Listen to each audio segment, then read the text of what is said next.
معروف صحافی نجم سیٹھی نے انکشاف کیا ہے کہ سابق امریکی صدر ڈونلڈ ٹرمپ کی طرح سے شکست سے بچنے کے لیے وزیر اعظم عمران خان کی حکمت عملی یہ ہے کہ پرتشدد طریقوں سے اپنی برطرفی کی مزاحمت کی جائے اور فوج کو ایک بار پھر سیاست میں گھسیٹا جائے۔ ان کا کہنا ہے کہ عمران اپنے خلاف عدم اعتماد کی تحریک پر ووٹنگ کے دن اسلام آباد کے ڈی چوک پر قبضہ کرنے، پارلیمنٹ کا گھیراؤ کرنے اور تحریک انصاف کے منحرفین کو اسمبلی میں داخل ہونے سے روکنے کے لیے اپنی یوتھیا بریگیڈ کو بلانے کا ارادہ رکھتے ہیں۔ اس کے رد عمل میں اگر اپوزیشن جماعتوں نے بھی اپنے اراکین کو اکٹھا کر لیا تو تصادم کا خطرہ پیدا ہو جائے گا۔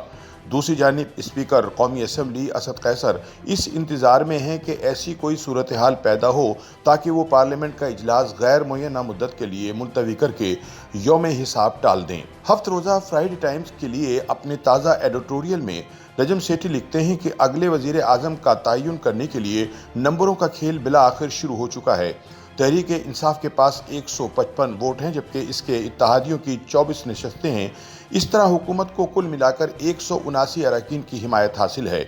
مشترکہ حزب اختلاف کے پاس 162 ووٹ ہیں۔ اگر کم از کم 10 اراکین حکومت سے حزب اختلاف میں چلے جاتے ہیں تو اسے 172 کا جادوئی نمبر حاصل ہو جائے گا اور اس کے ساتھ ہی عمران خان گھر چلے جائیں گے۔ اب سوال یہ پیدا ہوتا ہے کہ اس بات کے کتنے اور کہاں تک امکانات موجود ہیں۔ بقول نجم سیٹھی، حزب اختلاف کا دعویٰ ہے کہ تحریک انصاف کے کم از کم 20 اراکین اسمبلی پہلے ہی رائے شماری کے دن فلور کراس کرنے کا وعدہ کر چکے ہیں۔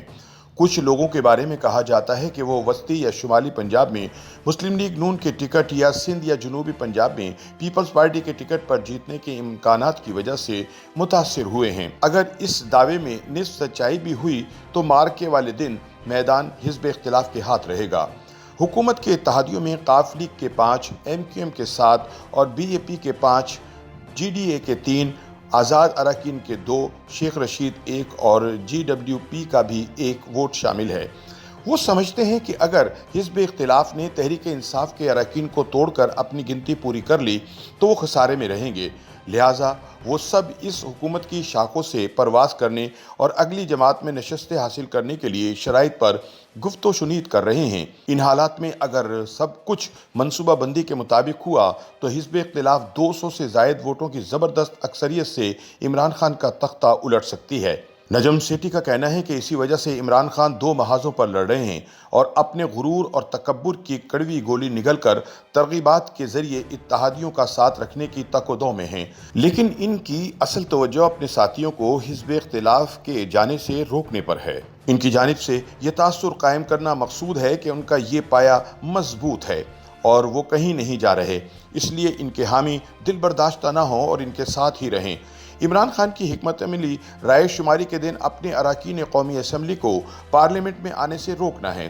اور اگر وہ ان کے حکم کی خلاف ورزی کرتے ہوئے حزب اختلاف کے ساتھ مل کر ان کے خلاف ووٹ دیتے ہیں تو اسپیکر قومی اسمبلی اسد قیصر ان کی تحریک انصاف کی رکنیت ختم کر کے ان کے ووٹ کینسل کر دیں، لیکن آئینی طور پر وہ انہیں اپنے خلاف ووٹ دینے سے نہیں روک سکتے۔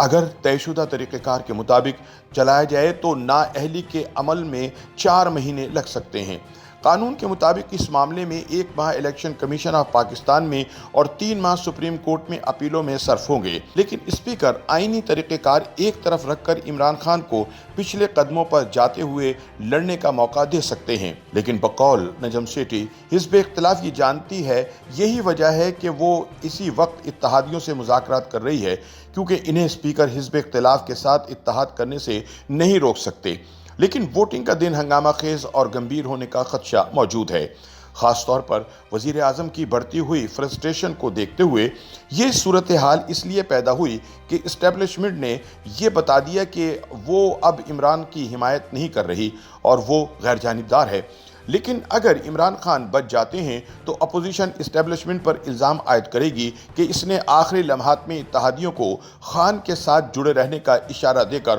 حکومت کی ڈوبتی نبضیں بحال کر دیں۔ لیکن اگر عمران خان کی حکومت ختم ہو جاتی ہے تو پھر وہ اسٹیبلشمنٹ کو نشانہ بنائیں گے کہ اس نے کچھ حقیقی یا فرضی وجوہات کی بنا پر ان کے خلاف سازش کی۔ لیکن نجم سیٹھی کے خیال میں کھیل ختم نہیں ہوتا جب تک حتمی سیٹیں نہیں بچ جاتی۔ اگر عمران خان کو ہٹا بھی دیا جائے تو حزب اختلاف کو اگلے مرحلے کے لیے مل کر طریقہ کار طے کرنا ہوگا۔ اسلام آباد میں اگلی حکومت کون بنائے گا، یہ کب تک چلے گی، انتخابات، احتساب اور بجٹ قوانین میں کن اصلاحات کی ضرورت ہوگی، مختلف صوبائی اسمبلیوں کی قسمت کا کیا فیصلہ کیا جائے گا، ان کی سربراہی کون کرے گا اور یہ کب تحلیل ہوں گی، فوجی اسٹیبلشمنٹ کے اتحادیوں جیسا کہ ق لیگ، MQM، GWD، BAP وغیرہ کی مستقبل کی بندوبست میں کیا جگہ ہوگی۔ اگر ایسے تیکھے سوالات کا جلد جواب نہ تلاش کیا گیا تو تمام کاوش رائے جانے کا اندیشہ موجود ہے، کیونکہ ایسا ہوا تو پھر اسٹیبلشمنٹ قدم آگے بڑھا کر ان معاملات کا حل نکالے گی جس میں ہر کسی کا نقصان ہو جائے گا۔ نجم سیٹھی کہتے ہیں کہ بقول اسد عمر، عمران خان اپنے خلاف عدم اعتماد کی تحریک کے دوران ووٹنگ کے دن اسلام آباد کے ڈی چوک پر قبضہ کرنے، پارلیمنٹ کا گھیراؤ کرنے اور تحریک انصاف کے منحرفین کو اسمبلی میں داخل ہونے سے روکنے کے لیے اپنی یوتھیا بریگیڈ کو بلانے کا ارادہ رکھتے ہیں۔ اس کے رد عمل میں مولانا فضل الرحمان نے اپنے رضاکاروں کو حکم دے دیا ہے کہ وہ پارلیمنٹ لاجز میں JUI کے اراکین اسمبلی کو پولیس کے ہاتھوں ہراساں، اغوا یا گرفتار ہونے سے بچائیں۔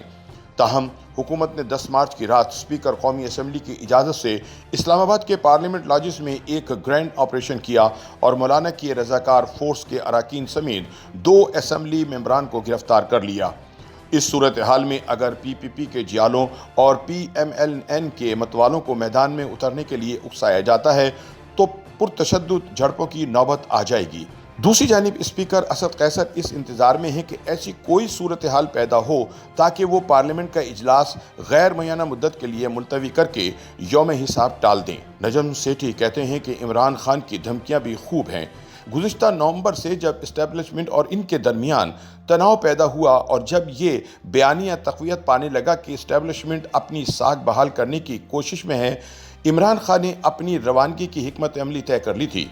یہ مزاحمت کے 5 ستونوں پر مبنی ہے۔ ایک، حزب اختلاف کو چوروں اور لٹیروں کے گروہ کے طور پر ہدف تنقید بنانا جاری رکھیں کہ شور مچاتے رہیں کہ وہ حکومت میں کسی جگہ کے حقدار نہیں ہیں، ان کی ذاتی توہین کر کے اکسائیں، امریکہ مخالف، مغرب مخالف، بھارت مخالف جذبات کا مقبول عام بیانیہ عرضہ کریں، چاہے یہ پاکستان کی خارجہ پالیسی کے مفادات کو شدید ذک پہنچائے، تاکہ وہ کہہ سکیں کہ انہیں ہٹانے کے لیے عالمی سازش کی گئی۔ تیسرا، آرمی چیف کو برطرف کرنے اور اپنے آدمی کو مقرر کرنے کے اپنے ایٹمی آپشن سے اسٹیبلشمنٹ کو دھمکیاں دیں۔